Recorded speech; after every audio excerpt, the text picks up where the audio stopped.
এবাৰ চৰকাৰী কৰ্মচাৰীসকললৈ জনাব বিচাৰিছোঁ বৃহৎ সুখবৰ কাৰণ এইবাৰ NPSৰ ক্ষেত্ৰত সংশোধনৰ খবৰ আহিছে যি অহা মাহত NPS সংশোধন কৰা হ'ব আৰু এইবাৰ কৰ্মচাৰীসকলে 25 বছৰ ন্যূনতম সেৱাৰ অন্ততে 50% পেঞ্চন লাভ কৰিবলৈ সক্ষম হ'ব লগতে পাব আন বহুকেইটা উপহাৰ কৰ্মচাৰীসকলে এই নতুন পেঞ্চনৰ যি প্ৰস্তাৱ আহিছে ইয়াত কি সুবিধা ল'ব পাৰিব সবিশেষ আপোনালোকক জনাব বিচাৰিছোঁ ভিডিঅ'টো প্ৰথমৰ পৰা শেষলৈকে চাই থাকিব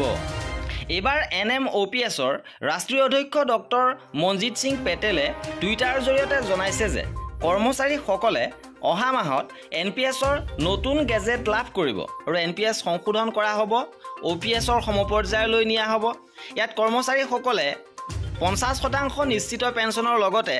আন কেইবাটাও সা সুবিধা লাভ কৰিব পেঞ্চনৰ ক্ষেত্ৰত NPSৰ ক্ষেত্ৰত এই কি পৰিৱৰ্তন আনিব আপোনালোকক জনাব বিচাৰিছোঁ এবাৰ পেঞ্চন ব্যৱস্থাত 25 বছৰ সেৱাৰ অন্তত অৱসৰ লোৱা কৰ্মচাৰীসকলে শেষৰ বেচিক পেৰ 50% আৰু লগতে DA লাভ কৰিব আৰু NPSত জমা কৰা মুঠ কৰপাছৰ ভিতৰত অৰ্থাৎ মুঠ কৰপাছৰ প্ৰায় 30ৰ পৰা 40% পুঁজি হিচাপে অৱসৰৰ সুতৰ সৈতে কৰ্মচাৰীৰ অৱদান ঘূৰাই দিয়া হ'ব ইপিনে অৱসৰপ্ৰাপ্ত আৰু পত্নীৰ অনুপস্থিতিত বাকি থকা কৰপাছৰ মনোনীত ব্যক্তিক অৰ্থাৎ নমিনীক ঘূৰাই দিয়া হ'ব আৰু সময় DA আৰু পে কমিছনৰ সুবিধা লাভ কৰিব 20ৰ পৰা 25 বছৰ সেৱাৰ ভিতৰত যিসকলে অৱসৰ ল'ব তেওঁলোকৰ 35% পেঞ্চন আৰু উল্লেখযোগ্য যে